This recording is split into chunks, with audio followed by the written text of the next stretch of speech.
tayong mga Kristiyano, tinatawag tayong maging iba. Lumakad tulad ng ginawa ni Kristo with integrity. Okay? Integrity is not simply about telling the truth.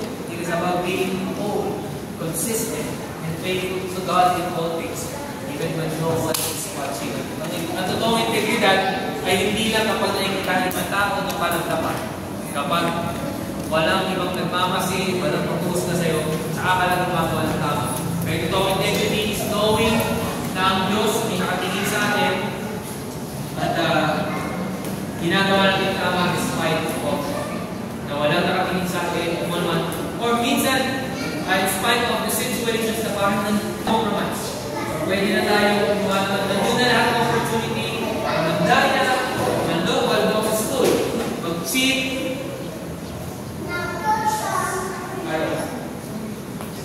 You're not gonna listen. Or you see properly.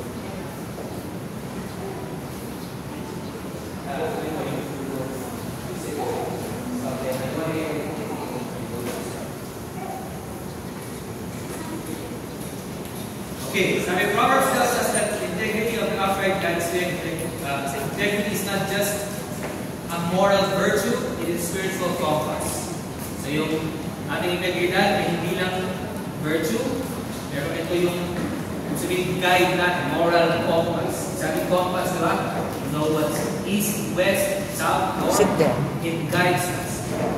For the Christian, it means living before God in sincerity, letting the fear of the Lord shape every decision and action. Dahil lang namin kung usapan natin sa church, sa mga after service, after preaching fellowship namin, na yung fear of the Lord, sabi ni Solomon is the Proverbs. Fear of the Lord is the beginning of wisdom. Okay? So, yung takot sa Panginoon ang simula ng totoong kaalaman. When you fear the Lord, alam mo na nandyan siya, nanonood siya, He's watching over you every single second of your life. At alam mo yung holiness niya, yung kanyang kabanalan. Kung aware ka doon, di ba? Kung aware ka lagi na nakatingin ng Diyos, ano yung impact mo sa buhay? If you fear the Lord, because you know He's God, He's the Creator, at alam mo, aware ka na lagi siya nagmamasid sa'yo, ano yung impact mo sa buhay natin? There will be less times that we will compromise sa mga natin. It's the internal discipline of aligning your private lives with your public confession of faith. So, ito yung disiplina na kung ano yung profession of faith natin. Sinasabi tayo word Christian. Sabi Christians, from the term Christian, from the word Christ-like, ginagaya si Kristo. Ano ba yung integrity na pinakita ni Kristo? Hindi siya nag-compromise. Kung yung kalooban ng Diyos naman, yung talagang ginawa niya, no matter what, hanggang sa point, also, the apostle did that. So, yung integrity natin dapat parang katulad ni Kristo. No matter what, whether someone is looking or not, whether someone's going to judge us or not, whether someone's going to reward us or not, we will remain faithful, we will remain true sa ginagawa natin. At magiging tapat tayo. Integrity natin mag-remain. Ang isang magandang example dito, remember si Joseph, the dreamer. Manala niya, story of Joseph the dreamer, yung bata na binenta ng kanyang mga kapatid, binenta sa Egypt, and then, ginawang prisoner, ginawang prisoner, tapos naging tagapanguna siya sa tahanan ni Pero. Pero ano nangyari? Sa Genesis 39, may kita natin doon na kahit natinit, di ba naging mataas ang posisyon ni Joseph doon sa kalos ng Panginoon, pero tinend siya ng asawa ni Potiphar. Wala namang ibang nakakita. Actually, pwede siyang mag-give it kasi ang pwede mawala sa kanya yung posisyon niya, pwede siyang pagsak, pwede siyang papatay nung asawa ni Potiphar kung hindi daw yung niya gusto. So, pwede siya mag-compromise para mag-benefit siya. Pero, nakita natin na hindi yung ginawa. Joseph. Sabi, no one was around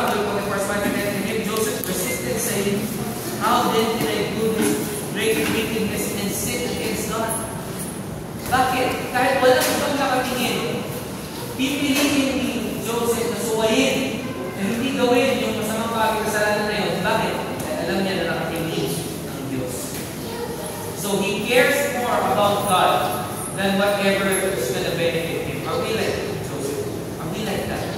Minsan sa buhay natin, ang tendency natin, lagi natin pinipilit yung mas makakabuti sa atin o sa pamahalaan sa buhay. Tapos, kapag makakasama na sa tingin natin, medyo alanganin tayo, dihado tayo, minsan we compromise. Pero si Joseph, hindi niya ginawa. Bakit? Dahil aware siya, nakatingin ng Diyos. Nanonood sa kanya. His integrity was rooted in fear of man, but in a reverent love for God. He loves God so much that he can't sin from the living God. Sana ganun tayo lahat. Minsan, tayo, aware na nga tayo, diba? Ang Diyos ng God. Aware na nga tayo that He is still okay. Sometimes we still there. Give in to temptation. Give in to compromise. Integrity also means keeping our word. Doing what is right, even when it costs us. Kahit na it will cost us. Sabihin, kahit na may mawawala sa atin, hindi kailangan tayo sacrifice.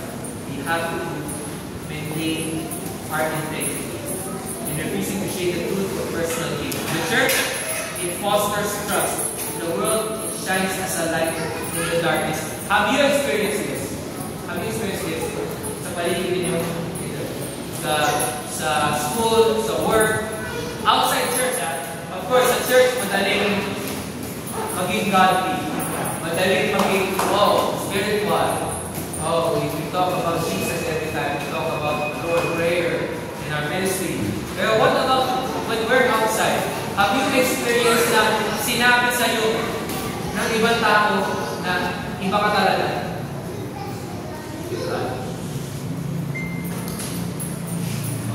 Iba ka talaga rin? Iba ka talaga sa iba? No? Nasabi niya ba sa akin ko, may iba talaga sa iyo?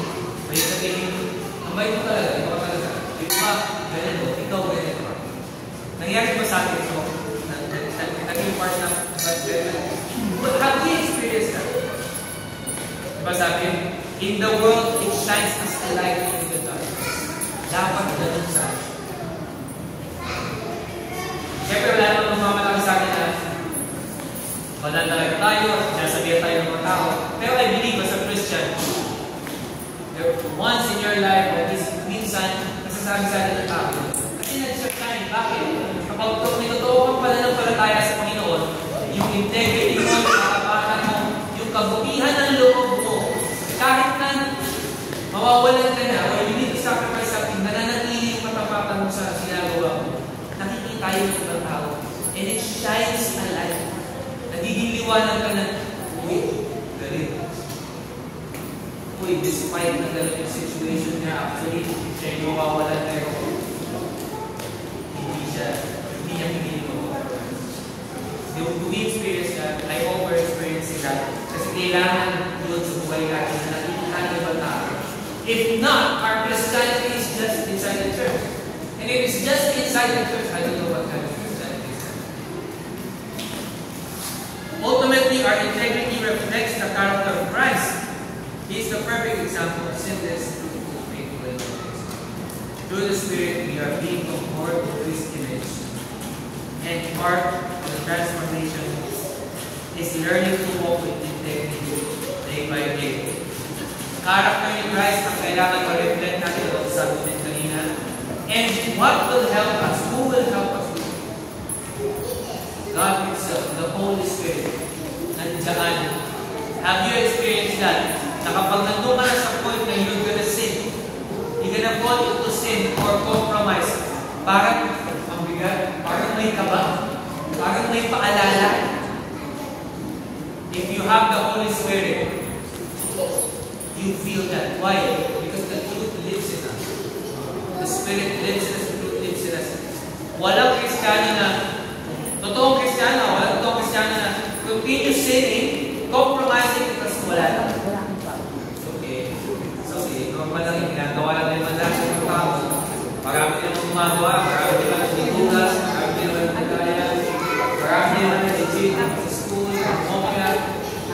Pag nasa negosyo ka, nasa trabaho, marami din ang sa pwede ko naman gawin ito. What else? If you're living like that, parang wala, it's like normal. I don't know, we should ask, or we should question first. Okay. We might not be really anak ng Diyos if we're like that. So is there any area in our life where your private actions contradict your public faith? Meron ba? Area sa buhay natin. Isipin na natin sa sarili natin. Meron sa buhay na may nagagawa tayo that contradicts yung profession of faith natin. Christian tayo, faithful to God, pero may mga ginagawa tayo outside. Sabihin na natin, hindi na sa private. Kasi alam natin, every one of us sins. Diba, sa ating isip, pero sa labas, with other people. Na-reflect ba natin yung katotohanan ng integrity ni Kristo sa buhay natin? May discipline ba tayo ipakita sa ibang tao na I don't do that? Diba? Pag lumapit sa iyo yung mga barkada mo, iyaya ka ng mga ng kalokohan. Do we have the integrity? I don't do that. Diba? Can we say that proudly? We should. We should be proud. I'm a Christian. I don't do that. Niyaya kang kung ano man, bagay na mas alam mong masama. Alam mong hindi makakapunin. Niyaya kang manloko. Niyaya kang sinungaling. Or any form of sin. Masama ka naman sa mga barkada. O sa trabaho mo, pinupush na ng boss mo. Pero meron mga kanyang trabaho. Can we say na, I'm stepping out? I'm stepping out. Bakit? Because sabi ko kanina, integrity, ay kasama sa integridad, ay yung sacrificing. Yung willing to step out of the situation kahit it will cost me something para mangyari nila. May experience niya, kayo mga kabataan sa start na nasa career na kayo yung buhay. You will have to step out of many situations na minsan you feel, pag umalis ako dito, pag hindi ko ginawa ito, it's gonna be a loss for me. Baka hindi ako magkatrabaho ulit, pag nag-resign ako kasi scammer yung company, things like that. You have to step up. That's part of integrity.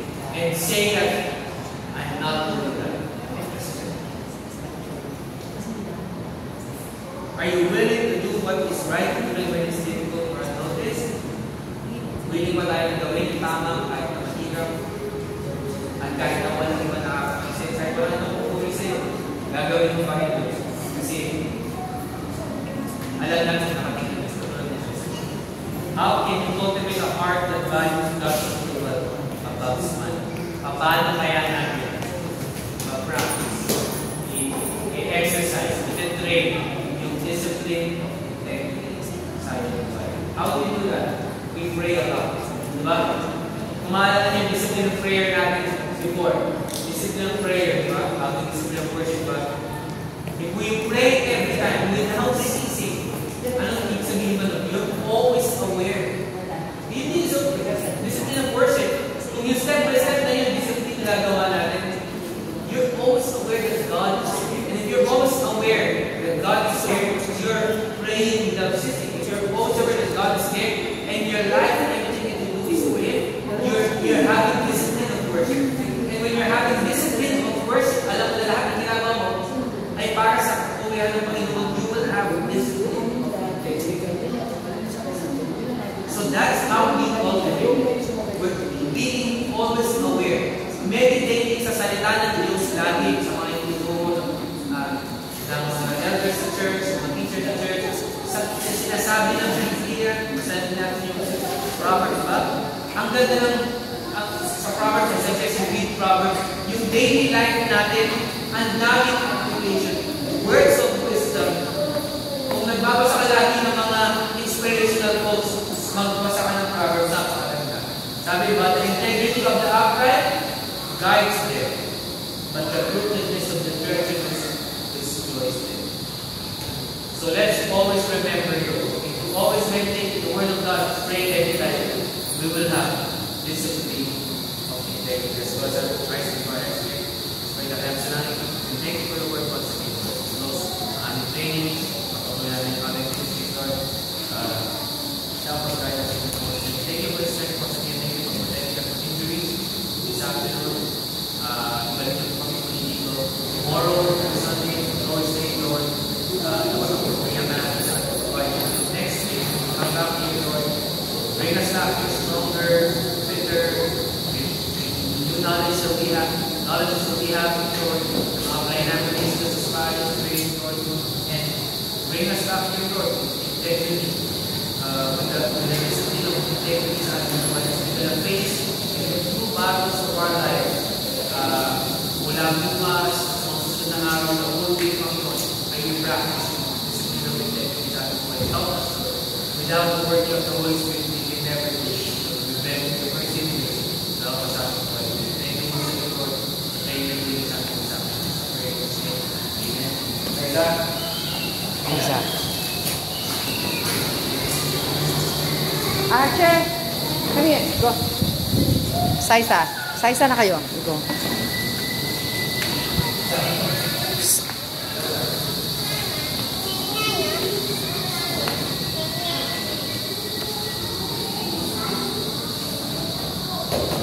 Okay, very good.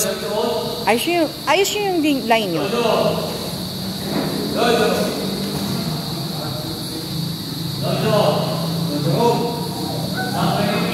Psalm 73. Let me begin. The Lord is my shepherd, I shall not want. Making me lie down in green pastures. He leadeth me beside the still waters. To restore my soul. He leadeth me in the paths of righteousness for His name's sake.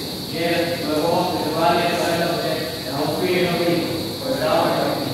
Thy rod and Thy staff they comfort me. Thou preparest a table before me in the presence of my enemies. Thou anointest my head with oil. Thy crown upon His foot. Surely goodness and mercy shall follow me all the days of my life, and I will dwell in the house of the Lord forever. Don't show. Bow. Please, take it up and sing. Bow. Straight. Bow. Up. One step forward. Bow. Up, guys.